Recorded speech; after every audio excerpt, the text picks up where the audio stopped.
Peace be with you. Dear friends, welcome to Living Flame Gospel Reflections. Gospel Reflections for Tuesday in the second week in the ordinary time. Gospel according to St. Mark chapter 2 verses 23 to 28. Here in this Gospel we find the men were hungry, so they picked some ears of corn. From the other Gospels we learn that they rubbed them between their hands and ate the grains. All these things were not allowed to be done on the Sabbath, so the Pharisees were correct in the letter of the law because harvesting on the Sabbath was forbidden. Jesus reminded them that David, the best king that Israel had, also broke rules that had been laid down by eating food that it was only lawful for priests to eat. He also reminded them that the Sabbath was made for a purpose. It was the day that mankind can be restored physically and spiritually by ceasing from work and focusing on God. The Sabbath is a special time set aside for worship and reflection, not for the imposition of rules and regulations, and that it is what these particular Pharisees had lost sight of. Their focus was on keeping up the rules of the Sabbath and not its content or intent. That is the inherent weakness with structures. We need them because otherwise there are no boundaries and chaos results. But they can become self-serving and rigid with no room to allow any change.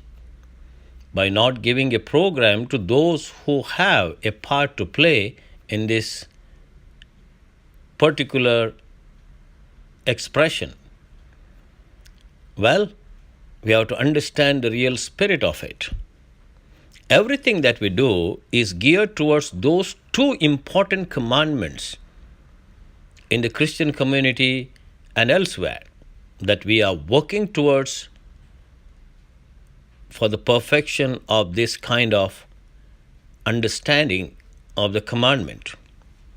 Now, when we look at here, when Jesus said to them, "Have you never read what David did when he and his companions were hungry and in need of food? Well, laws were there, but then they were really hungry. They had to eat. And therefore David entered the house of God when Abiathar was high priest and ate the bread of the presence, which is not lawful for any but only the priests to eat." Then Jesus said to them, "The Sabbath was made for people and not people for the Sabbath."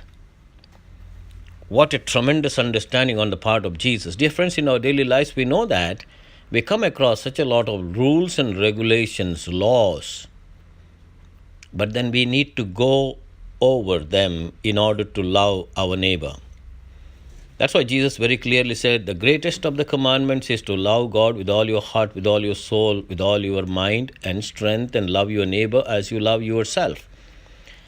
We have multiple reflections in the letters of St. Paul, letter of St. James, and letter of St. John, that if we do not love our neighbor whom we can see, how can we love God whom we cannot see? St. James says, if you see a person in need and you tell him, "Go home and keep warm and comfortable," when you do not give him anything to eat or cover his nakedness or cover him from the cold. So here the Pharisees were very keen on keeping up the Sabbath. They criticized Jesus and his disciples because they were eating grain on the Sabbath day. Well, we have to understand this context very clearly. In our daily lives, in our parish, in our community, dear friends, there are so many people who would require our help.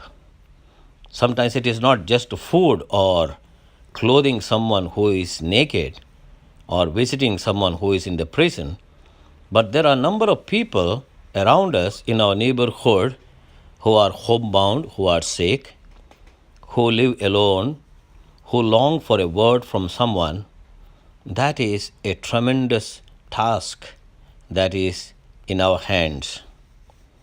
So, rules and regulations are good to guide us as the traffic rules. But then there are exceptions where you can break a rule in order to love your neighbor, to show that unconditional love to the one who is in need of you. When we look at this gospel passage, dear friends, we have to understand how Jesus broke the Sabbath in order to feed his disciples.